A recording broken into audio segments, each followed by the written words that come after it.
ఏం చేయాలో అర్థం కాదు. అప్పుడు లెనిన్ ఏం ఆలోచించాడంటే అన్ని దేశాలు సామ్రాజ్యవాద దేశాలు, ఈ సామ్రాజ్యవాద దేశాలన్నీ యుద్ధంలో మునిగి ఉంటాయి, వాళ్ళు యుద్ధంలో కుట్టుకుంటూ ఉంటారు.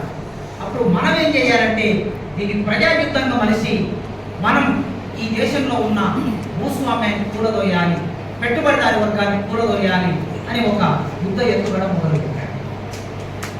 ఆ యుద్ధ ఎత్తుగడ 1913లో మొదటి ప్రపంచంతో మొదలైన తర్వాత చాలా తీవ్ర రూపంలోకి వెళ్ళింది. 14, 15, 16 ఇట్లా నడుస్తూ ఉంటే ఎక్కడికక్కడ సంఘాలు ఏర్పడతాయి. విద్యార్థి సంఘాలు, మహిళా సంఘాలు, కార్మిక సంఘాలు, రైతు సంఘాలు, అన్ని సంఘాలు ఏర్పడి పనిచేస్తున్నాయి. ఈ అన్ని సంఘాలతో పాటు చాలా ముఖ్యమైన సంఘం అక్కడ యువజన సంఘం కూడా ఏర్పడి పనిచేస్తూ ఉంది. మీలాంటి ఏఐవైఎఫ్ అని మనం ఇక్కడ పెట్టుకున్నాం. ఆల్ ఇండియా యూత్ ఫెడరేషన్, ఇండియాలో ఉన్నాం కనుక మనం ఆల్ ఇండియా యూత్ ఫెడరేషన్ పెట్టుకున్నాం. వాళ్ళు రష్యాలో ఉంటే రష్యా ఫెడరేషన్ పెట్టుకుంటారు, యూత్ ఫెడరేషన్ పెట్టుకుంటారు. అక్కడ రష్యాలో ఉండే యువజన సంఘం నాయకత్వం వచ్చే స్థాయిలో ఉంది. విద్యార్థులకు, కార్మికులకి, రైతులకి, వీళ్ళందరికీ నాయకత్వం ఇచ్చే స్థాయిలో యువజన సంఘం ఉన్నది. దేశవ్యాప్తంగా యువజనులు ప్రధాన స్రవంతిలో, ప్రధాన పాత్ర విప్లవంలో భాగంగా పనిచేస్తూ ఉంటారు. చేస్తున్నప్పుడు వారందరూ కలిసి మొత్తం దేశవ్యాప్తంగా ఉన్న డెలిగేట్స్ అందరిని పిలిచి ఇట్లే ఒక మీటింగ్ పెట్టుకున్నారు. మీరు ఇప్పుడు రాష్ట్ర స్థాయిలో ఉన్న డెలిగేట్స్ అందరూ ఆంధ్రప్రదేశ్లో ఉన్నారు. ఈ ఆంధ్రప్రదేశ్ రాష్ట్రానికి ప్రతినిధులుగా మీరు ఇక్కడికి వచ్చారు. అట్లా రష్యాకి ప్రతినిధులుగా అందరిని అక్కడికి పిలిచి ఒక సభ ఏర్పాటు చేసుకున్నాం. ఆ సభకి ఎట్లయినా సరే లెనిన్ను తీసుకురావాలి. విప్లవంలో నిమగ్నమై ఉన్నాడు ఆయన, దేశానికి నాయకుడైన లెనిన్ ఆ సభకు రావడం అనేది మామూలు విషయం కాదు. ఎందుకంటే అన్ని చోట్ల సభలు జరుగుతూ ఉంటాయి, ఎక్కడికంటే వెళ్తాడు ఆయన. కానీ ఎట్లయినా చేసి రాష్ట్ర నాయకత్వం కష్టపడి వాళ్ళు చేసుకున్న నిర్ణయం ప్రకారం లెనిన్ను తీసుకురావాలనుకొని లెనిన్ను ఒప్పించారు. ఒప్పించిన తర్వాత లెనిన్ సభకు వచ్చాడు. సభ నిండుగా ఉన్నది. ఎంత నిండుగా ఉన్నదంటే ఆయన డోర్ తెరిచి డోర్లో నుంచి బయటకు లోపలికి తీసుకొచ్చారు. ఆయన బయట నుంచి లోపలికి తీసుకొస్తే వేదిక మీదకి పోవడానికి ప్లేస్ లేదు. ఎవరికి? లెనిన్. రష్యా అనే విప్లవానికి, అంత పెద్ద విప్లవానికి నాయకత్వం వహిస్తున్న లెనిన్కి ప్లేస్ లేదు. అక్కడ ఉన్న నాయకత్వం లెనిన్ చూడాలని వాళ్ళందరూ, యువజనులందరూ ఎన్నడూ చూడని వాళ్ళు ఉంటారు, ఎగబడుతున్నారు లెనిన్ చూడడం కోసం. అప్పుడు ఆ వేదిక దగ్గర ఉన్న నాయకత్వం కాస్త వాళ్ళందరినీ నెట్టేసి మెల్లగా లెనిన్ వేదిక పట్టాలి. తుపాకులు చేతబట్టి గ్రామాల్లోకి వెళ్ళి రైతులతో కలిసి, కార్మిక వాడలోకి వెళ్ళి కార్మికులతో కలిసి మీరు యుద్ధం చేయాల్సి వస్తుంది అని మన అందరినీ సిద్ధం చేస్తాడు. ఇప్పుడు లెనిన్ మనం అందరం యుద్ధానికి సిద్ధం కావాలి మనసులలో అందరూ అనుకుంటున్నారు. అప్పుడు లెనిన్ మెల్లగా మైక్ తీసుకొని, నా దేశ యువజనులారా, మీరు రేపటి నుంచి మీ చేతుల్లో పుస్తకాలు పట్టండి అని మొదలు. ఎంత వైరుధ్యం చూడండి. తుపాకులు పట్టుకోమని అంటాడని వీళ్ళు అనుకుంటే వాళ్ళ మనసు అనుకుంటుంది, కానీ రేపటి నుంచి మీరు పుస్తకాలు పట్టండి అని చెప్పారు. యుద్ధం జరుగుతున్నప్పుడు, సోషలిస్ట్ విప్లవం జరుగుతున్నప్పుడు పుస్తకాలు పట్టండి అంటారు. ఎందుకంటే అక్కడ వచ్చిన యువజనులందరూ క్రీమ్, ఆ దేశానికి నాయకత్వం వహించే యువజనులు వచ్చారు. ఆ యువజనులందరూ రేపు నడపాలి, దేశాన్ని నడపాలి. విప్లవం ఇంకా వీళ్ళు వెళ్ళి తుపాకులు బట్టి యుద్ధం చేయాల్సిన అవసరం లేదు. ఎందుకంటే విప్లవం సక్సెస్ అయ్యే స్థాయిలో ఉన్నాం. శత్రువు ఓడిపోతాడు, విప్లవం విజయవంతం అవుతుంది. విజయవంతమైన తర్వాత ప్రభుత్వాన్ని ఎట్లా నడపాలి, పాఠశాలను ఎట్లా నడపాలి, కాలేజీని ఎట్లా నడపాలి, పార్టీని ఎట్లా నడపాలి, వ్యవసాయం ఎట్లా చేయాలి, పరిశ్రమలు ఎట్లా నిర్వహించాలి, ఈ నాలెడ్జ్ కావాలి. ఈ నాలెడ్జ్ ఉంటేనే వచ్చిన విప్లవాన్ని మనం కాపాడుకోగలుగుతాం. కనుక దేశాన్ని నడిపే శక్తి ఎవరికి ఉంటుందంటే అది అన్నాడు ఆయన, మేమందరం వయసు మళ్ళిన వాళ్ళం కనుక మేము చేసే ఆలోచన ఫ్రెష్ ఉండదు. పాతకాలపు ఆలోచనలు ఉంటాయి మా మెదడులో, ఛాందసపు ఆలోచనలు ఉంటాయి. ఎంత కమ్యూనిస్టులమైనా కూడా కమ్యూనిస్టులు కూడా ఛాందసులు ఉంటారు, ఛాందసపు ఆలోచనలు ఉంటాయి. మీ ఆలోచనలు యవ్వనంగా ఉంటాయి, వెలిగే కిరణంలా ఉంటాయి. కనుక మీ ఆలోచనలు అవి దేశానికి ఉపయోగపడాలంటే మొట్టమొదలు మీరు జ్ఞానవంతులు కావాలి. మీరు జ్ఞానవంతులు కావాలంటే మీరు పుస్తకాలు చేతబట్టాలి అని చెప్పి ఈ దేశాన్ని నడిపించగలిగింది, ప్రపంచాన్ని నడిపించగలిగింది మీరే. రష్యా అనే దేశం రేపు ప్రపంచ కమ్యూనిస్టు ఉద్యమానికి సెంటర్గా మారబోతుంది, కేంద్రంగా మారబోతుంది. ఒక రష్యాలో విప్లవం వస్తే సరిపోదు, రష్యాలో విప్లవం వస్తే బతకదు, నిలబడదు. ప్రపంచమంతా విప్లవం రావాలి, ప్రపంచమంతా సోషలిజం రావాలి. అట్లా వచ్చినప్పుడే మనం బతుకుంటాం. లేకపోతే పెట్టుబడిదారులు చుట్టూ మన వెంట ఉన్న పెట్టుబడిదారులందరూ మనల్ని కూలదోయడానికి ప్రయత్నం చేస్తారు. అందుకే రష్యా అనే కమ్యూనిస్టు కేంద్రం ప్రపంచ విప్లవాన్ని విజయవంతం చేయడానికి మీరు నాయకత్వం వహించాలి అని ఆ యువజనానికి పిలుపునిచ్చారు. ఇది 100 సంవత్సరాల కింద సంగతి చెప్తున్నాం మీకు. ఇప్పుడు ఈ దేశ యువజనులు, నేను 50 కాదు, మీ మీద నమ్మకం ఉంది, నాకు మీ మీద నమ్మకం ఉంది, ఈ దేశం మీద, ఈ దేశంలో యువతరం మీద నమ్మకం ఉన్నది. ఈ దేశంలో యువతరం 65% ఉన్నారు దేశ జనాభా. 100 కోట్లలో 65 కోట్లు యువజనమే, స్త్రీలు పురుషులు 65%. మళ్ళా 40 కోట్లలో, అక్కడ కూడా 40 కోట్లలో 30 కోట్ల యువజనమే. అంటే 144 కోట్ల జనాభా ఉంటే 144 కోట్ల జనాభాలో యువజనుల శాతం ఎంత? 83 కోట్ల. 83 కోట్ల మంది మీరుంటే మిగిలినటువంటి 57 కోట్లు లేదా 55 కోట్ల మంది పిల్లలు, ముసలోళ్ళు, మధ్య వయసులో, వీళ్ళంతా. మీ పర్సెంటేజ్ ఎక్కువ ఈ దేశంలో. మీ పర్సెంటేజ్, యువజనుల పర్సెంటేజ్ ఎక్కువ ఉన్న చోట ఈ దేశాన్ని మార్చడానికి అవకాశం ఉంది. ఈ దేశంలో ఎలాంటి విప్లవం రావాలన్నా, ఎలాంటి పోరాటం రావాలన్నా అది యువజనుల నుంచి మాత్రమే అవుతుంది. ఎందుకు అవుతుందంటే యువజనులు మండే నెత్తులు. చెరబండరాజు ఒక పాట రాశాడు, విప్లవ కవి చెరబండరాజు.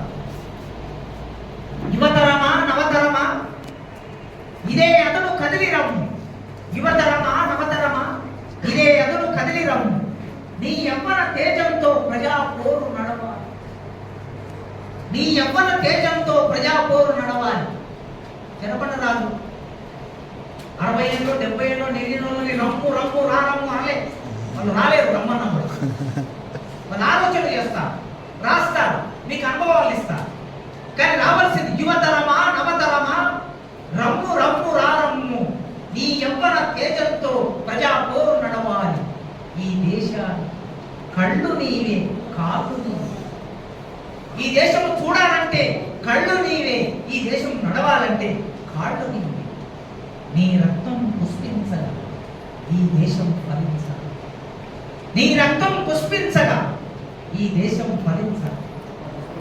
ఈ దేశం ఫలించాలి, పట్టుబడాలి. ఈ దేశం పట్టుబడాలంటే నీ రక్తం పుష్పించగా, నీ రక్తం పూకమానాలి. అంటే నీ పోరాటం, నీ యవ్వన తేజంతో ప్రజాపోరు నడుస్తుంది. ఆ ప్రజాపోరు వలన ఈ దేశం ఫలిస్తే, ఈ దేశం పరిమళిస్తే, పువ్వు పూస్తే, అక్కడి నుంచి కాయ కాస్తే అది పండుగ మారుతుంది. అంత నమ్మకం యువతరం చెరబండరాజు, అంత నమ్మకం లెనిన్కి యువతరం. చైనాలో మావో విప్లవాన్ని నడిపారు, సరిగ్గా మనకు స్వాతంత్రం వచ్చిన కాలం. ఆయన యువతరం గురించి ఏమన్నాడంటే, నునులేత సూర్య కిరణాల లాంటి వాళ్ళు మీరు అంటారు.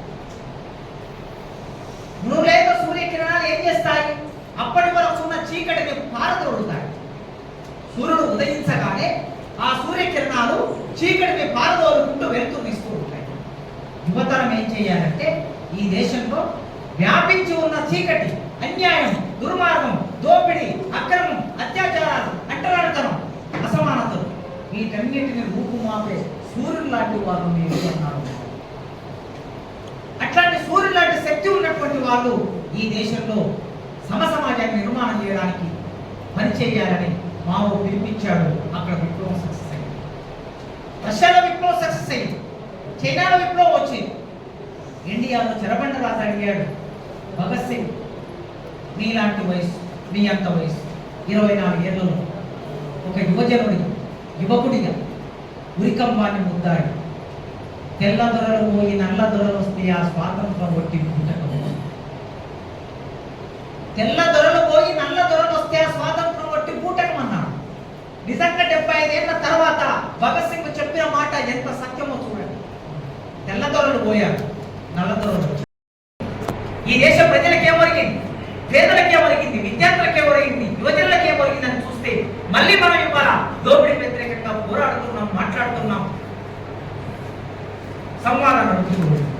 అంటే ఈ దేశానికి వచ్చిన స్వాతంత్రం దొరలకి స్వాతంత్రం వచ్చింది, పై వర్గాలకి పెట్టుబడిదారులకు స్వాతంత్రం వచ్చింది అని ఆయన. తెల్ల దొరలు పోయి నల్ల దొరలు వస్తే అది వట్టి బూటకం అని చెప్పిన ఆయన యువతరాన్ని ఆయన చనిపోయినప్పుడు ఆయన లాంటి వారు ఉరికంబాలు ఎక్కినప్పుడు శ్రీశ్రీ రాశారు, ఉరికంబం మీద నిలబడినటువంటి వాడు, ఆ ఉరికంబాన్ని ముద్దాడిన వాడు, నీ నెత్తుటి కోనేటిలో నవలోకం వికసించు, ఊగరా ఊగరా ఉరికొయ్యలను అందుకొని, ఊగరా ఊగరా ఊగరా ఊగరా ఉరికొయ్యలను అందుకొని, నీ నెత్తుటి కోనేటిలో నవలోకం వికసించు. యువజనులారా, మీరు పోరాటం చేస్తే, మీరు ఉరికొయ్యం ముద్దాడితే మీ అమరత్వంలో నవలోకం వికసిస్తుంది అని రాశారు. ఇట్లా ఎన్ని ఉదాహరణలైనా చెప్పవచ్చు యువజనుల గురించి, యువతరం గురించి. ఆ నమ్మకం ఎందుకుందంటే దేనిని లెక్క చేయని తనం యువజనులు, దేనిని లెక్క చేయని తనం, పార్టీనైనా సమాజాన్ని అయినా మార్చగలిగిన శక్తి ఆలోచన. ఫ్రెష్ ఆలోచనలు వస్తాయి, కొత్త ఆలోచనలు పుడతాయి. ఆలోచన పుట్టడం మాత్రమే కాదు, ఆలోచనలకు తగిన ఆచరణ కూడా ఉండాలి. ఆచరణలోకి వెళ్తారు, సాహసంతో ముందుకెళ్తారు. ఎందుకంటే వాళ్ళు వెనుక ముందు ఆలోచించడానికి ఏం చెప్తారు. పెళ్లి చేసుకొని ఉంటే కుటుంబం ఉంటుంది, పిల్లలు ఉంటారు. రేపు నేను పోరాటంలోకి వెళితే నా పిల్లలు ఏమవుతారో, నా భార్య ఏమవుతుందో, నా కుటుంబం ఏమవుతుందో అనే బాధ యువజనులకు ఉంటుంది.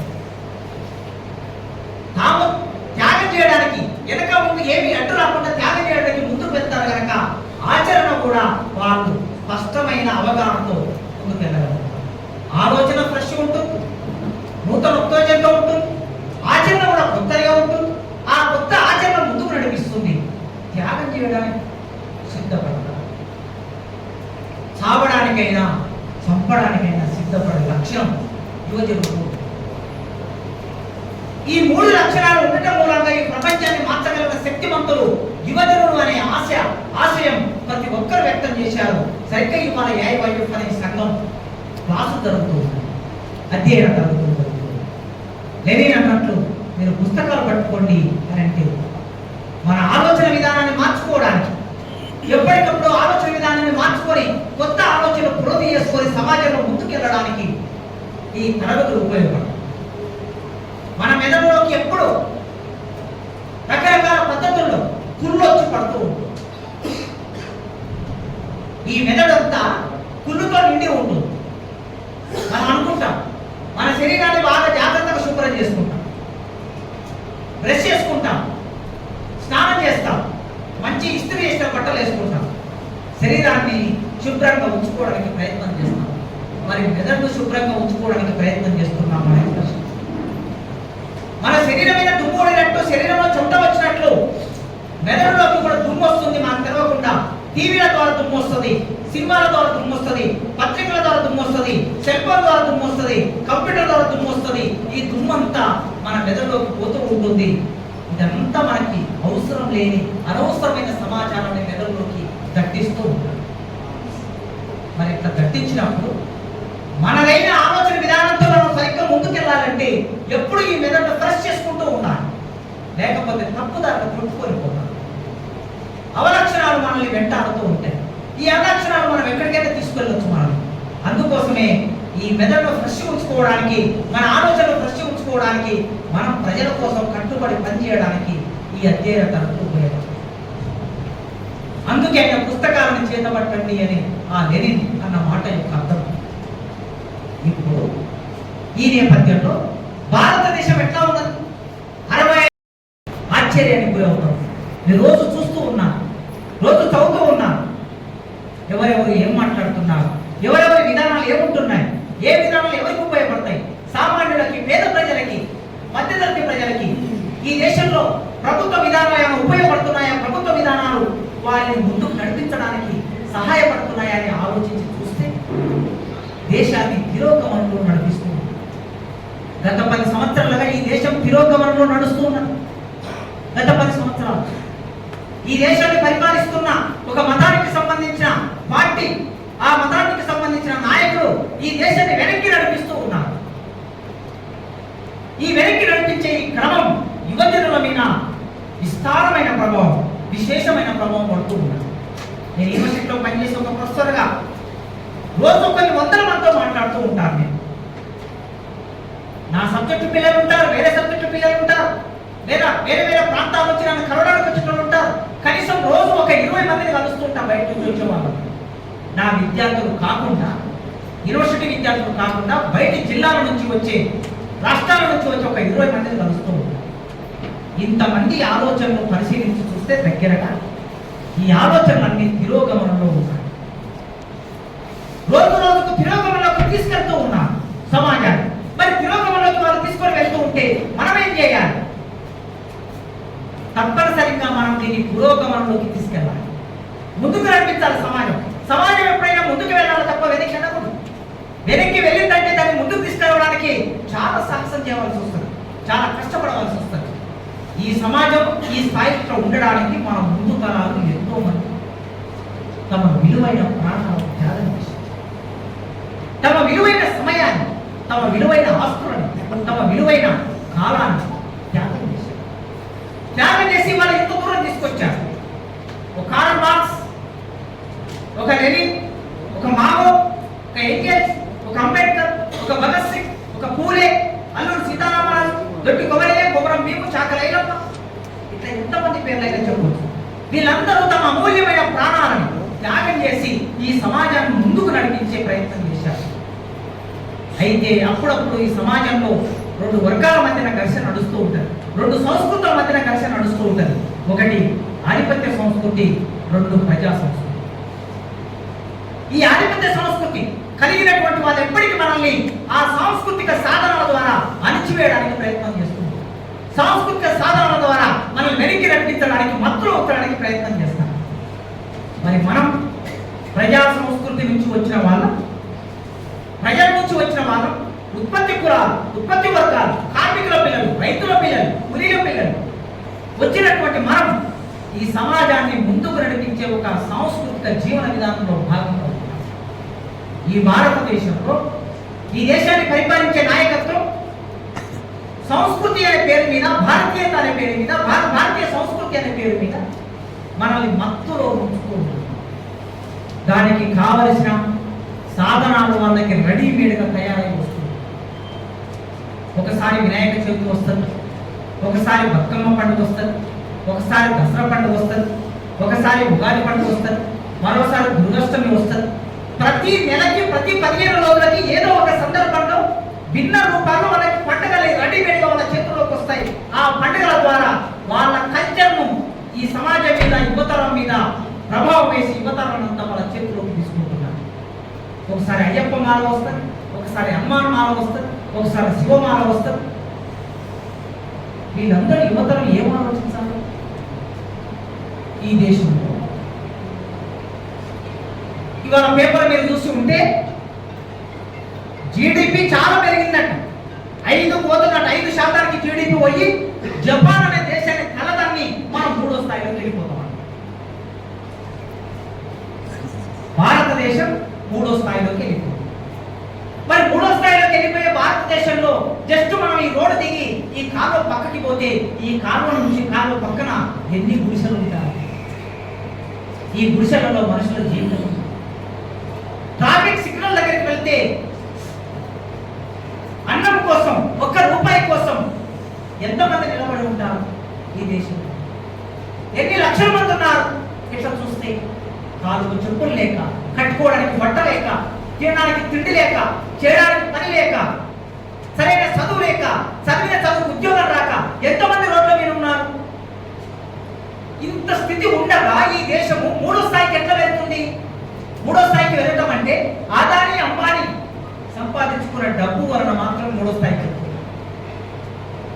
కరోనా సమయంలో ఈ అభివృద్ధి చెందిన దేశం అంటే కరోనా సమయంలో కోట్లాది మంది కార్మికులు ఒక చోటు నుంచి మరో చోటుకి వెళుతూ ఉన్నప్పుడు కనీసం రవాణా సౌకర్యం సమకూర్చి, వాళ్ళకు రైళ్లను సమకూర్చి, బస్సులను సమకూర్చి, లారీలు సమకూర్చి ఒక ప్రాంతం నుంచి మరో ప్రాంతానికి తరలించలేని దేశం.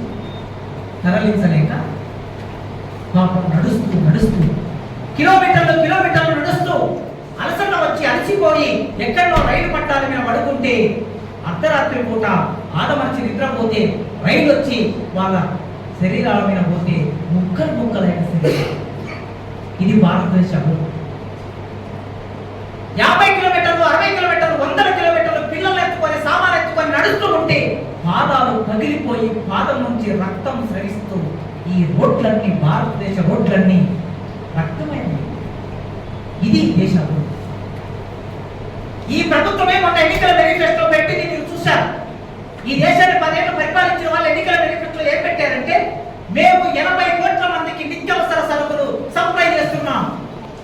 70% నిత్యావసర సరుకులు ప్రభుత్వమే, కేంద్ర ప్రభుత్వమే సప్లై చేస్తుంది. గోధుమలు, బియ్యము, పంచదార, పప్పు దినుసులు వగైరా. ఇది ప్రభుత్వం చెప్తున్న లెక్కలే. ఈ దేశ ప్రధానమంత్రి చెప్పిన లెక్క, బీజేపీ పార్టీ ప్రకటించిన ఎన్నికల మేనిఫెస్టో. 3 పూటలు తినడానికి తిండి లేనటువంటి ప్రజలు ఈ దేశంలో 80 కోట్ల మంది ఉన్నారని నీవే ఒప్పుకుంది, నీవే ప్రకటించావు. 80 కోట్ల మంది ప్రజలు ఉన్నారని ప్రకటించిన తర్వాత మరి ఈ దేశం అభివృద్ధి చెందిన దేశం అని ఎట్లా? ఈ దేశంలో జీడిపి చాలా ఎక్కువ పెరిగిందని,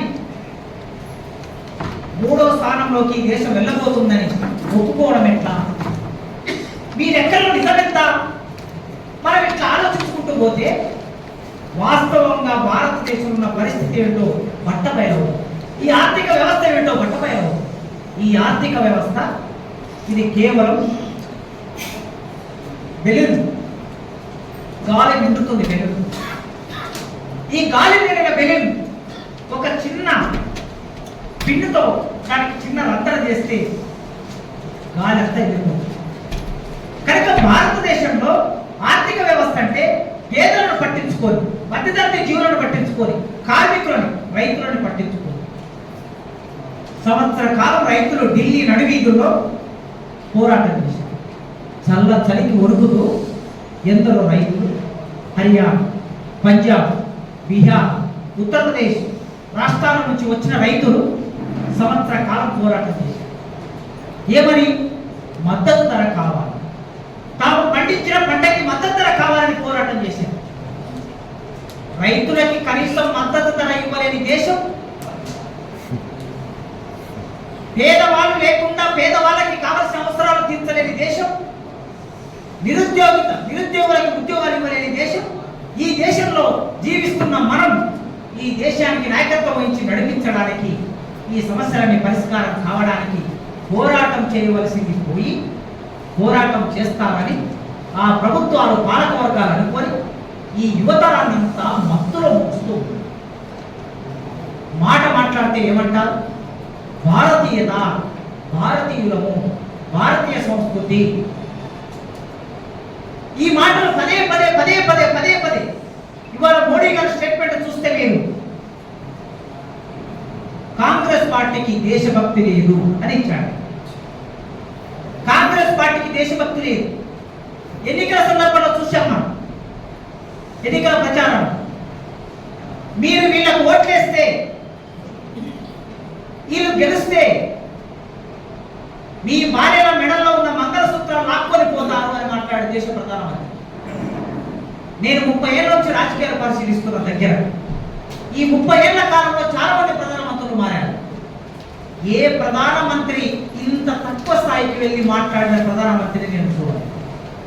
ఓట్ల కోసం, అధికారం కోసం తన హోదాను మర్చిపోయి ఒక పార్టీని మంగళసూత్రాలు తెప్పుకొని పోతారు, లాక్కొని పోతారు అని మాట్లాడారు. వీళ్ళకి ఓట్లేస్తే మావోయిస్టులకు ఓట్లేసినట్లు మావోయిస్టులు అధికారంలోకి వస్తారు, మావోయిస్టుల భావజాలం అధికారంలోకి వస్తుంది అని మాట్లాడారు.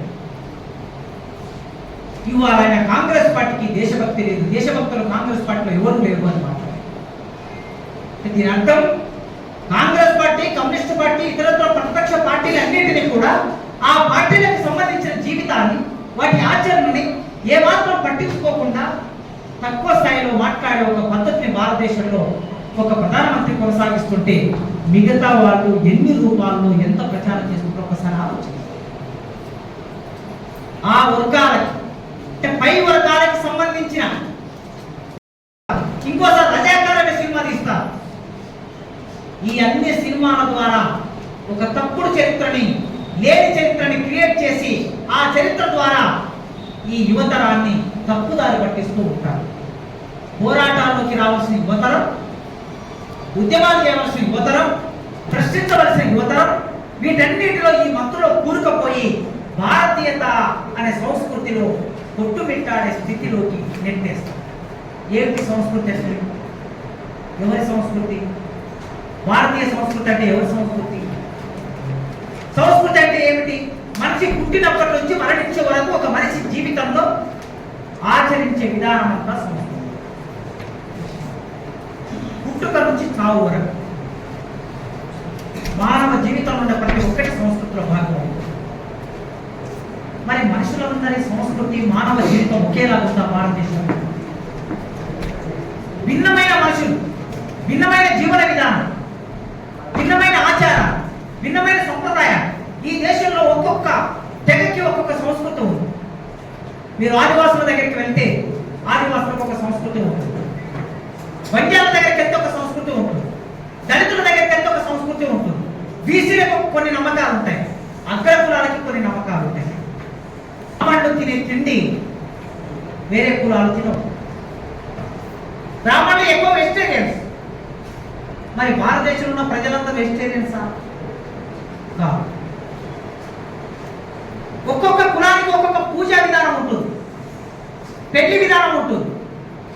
మరి అట్లా అన్నప్పుడు భారతీయ సంస్కృతి అంటే ఏకశిలా ఒకేలాగా ఒకే పద్ధతిలో ఈ భారతదేశ సంస్కృతి లేదు అనేది మనకు అర్థమవుతుంది. కానీ వాళ్ళు ఏమంటున్నారంటే ఒకే సంస్కృతి భారతదేశంలో కొనసాగుతుంది అంటున్నారు. ఒకే సంస్కృతి భారతదేశంలో లేదు, భిన్నత్వం ఉన్నదని భావన. అయితే భిన్నత్వాన్ని పక్కన పెట్టేస్తున్నారు.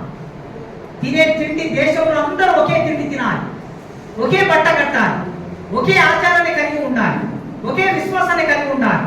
ఇప్పుడు ఎక్కడి వరకు వచ్చారంటే 1 నేషన్ 1 ట్యాక్స్ 1 ఓట్ 1 ఎలక్షన్. ఇప్పుడు 1 ఎలక్షన్ కాడికి వచ్చారు. ఇప్పుడు దేశమంతా ఒకే ఎలక్షన్ జరగాలి, ఒకేసారి ఎలక్షన్ జరగాలి అంటే ఇంకొక 20 సంవత్సరాలు తాము అధికారంలోకి ఉండడానికి కావలసిన ఒక ప్రాతిపదికను తయారు చేసుకుంటూ ఉన్నారు. ఈ ప్రాతిపదిక తయారు చేసుకుంటుంటే మరి మనం ప్రశ్నించాలి కదా, ఈ దేశంలో ఉన్న యువతరం అడగాలి కదా. అడగకుండా ఉండడానికి ఈ ప్రచారాలన్నిటినీ మన జీవితం చుట్టూ అల్లుకుంటూ వస్తాయి. మనకంటూ ఒక ఆలోచన లేకుండా, అది పోరాడే ఆలోచన లేకుండా, కొత్త సమాజాన్ని నిర్మాణం చేసుకునే వైపుగా మనం ప్రయాణం చేయకుండా మనల్ని ఆ మత్తులో ముంచేస్తూ ఉంటాం. కల్చర్ అంటే అగ్రికల్చర్ అంటాం. అగ్రికల్చర్ నుంచి కల్చర్ వచ్చింది. అగ్రి అంటే సాగు చేయటం. మానవ జీవిత వికాసం ఎక్కడ జరిగింది? నదిలోయ నాగరికత అంటాం. ఎక్కడ నదులు ఉన్నాయో, ఎక్కడ నీళ్లున్నాయో అక్కడ మానవ జీవిత నాగరికత వికసించింది. అగ్రికల్చర్ చేసిన చోట మనిషి నాగరికత వికసించింది, సంస్కృతి వికసించింది. మరి అట్లాంటి అగ్రికల్చర్ నుంచి వచ్చిన సంస్కృతిని వేరు చేసి తమదైన ఒక బ్రాహ్మణికల్ కల్చర్ను, హిందూ కల్చర్ను భారతదేశంలో వ్యాపింపజేయడానికి ప్రయత్నం చేస్తూ ఉన్నారు. భారతదేశంలో కేవలం బ్రాహ్మణులు లేరు, భారతదేశంలో కేవలం హిందువులు లేరు, అన్ని మతాలకి విశ్వాసాలకు సంబంధించిన వాళ్ళు ఉన్నారు. ఏ మతాన్ని, ఏ విశ్వాసాన్ని నమ్మని వాళ్ళు కూడా భారతదేశంలో ఉన్నారు. భారతదేశ రాజ్యాంగం ప్రతి ఒక్కరి హక్కులని గౌరవిస్తుంది, ప్రతి ఒక్కరి విశ్వాసాన్ని గౌరవిస్తుంది. కనుక ఆధిపత్య సంస్కృతి భారతదేశంలోకి ప్రవేశించి మనలో ఆలోచన, సామ్యవాద ఆలోచన, కమ్యూనిజం ఆలోచన, సమానత్వం అనే ఆలోచన లేకుండా ఈ నేపథ్యం నుంచి మనం చూసినప్పుడు ఎలాంటి లక్షణాలు కనిపిస్తున్నాయి? సరిగ్గా రెండో ప్రపంచ యుద్ధంలో హిట్లర్ అనేవాడు జర్మన్లో, ముసోలిని అనేవాడు ఇటలీలో, ఇద్దరు 2 దేశాలకి నాయకుడు, అధ్యక్షుడు. వీళ్ళిద్దరు ఏం చేశారు? రెండో ప్రపంచ యుద్ధ కాలంలో రెండో ప్రపంచ యుద్ధం జరగడానికి ప్రధాన కారణం వీళ్ళిద్దరు. హిట్లర్ ఆ దేశంలో ఉన్నటువంటి యువతరాన్ని అంతా రెచ్చగొట్టి ఆ యువతరం ప్రగతి వైపు వెళ్ళాల్సిన యువతరాన్ని ఎటువైపు నెట్టాడంటే ప్రగతి నిరోధకత్వం వైపు నెట్టాడు. నా దేశ యువజనులారా, మీరే నిజమైన ఈ ప్రపంచాన్ని పరిపాలించేవాళ్ళు. హిట్లర్ మాట్లాడిన మాటలు. ఈ ప్రపంచాన్ని పరిపాలించే శక్తి మీకే ఉన్నది. మనం మాత్రమే నిజమైన పాలకులం. మొదటి ప్రపంచ యుద్ధంలో ఇంగ్లాండ్ అనే దేశం మనల్ని ఓడించి మన మీద అపరాధంగా రుసుము వేసి దాని మొత్తం యుద్ధ నష్టాన్ని చెల్లించమని బలవంత పెట్టి మన సంపద అంతా దోచుకోబోతుంది కనుక. అయితే కాశ్మీర్కి ఒక ప్రత్యేక ప్రతిపత్తి ఉంది. రాజ్యాంగం రాసుకునేటప్పుడే 370 ఆర్టికల్ ప్రకారం కాశ్మీరులో ఉండే ప్రజలు వాళ్ళ జీవన విధానం, వాళ్ళ పరిపాలన విధానం, వాళ్ళకు ఒక ప్రత్యేకమైన గవర్నర్ సిస్టమ్ ఉండాలని ఆ రోజు మనం రాజ్యాంగంలో రాసుకున్నాం.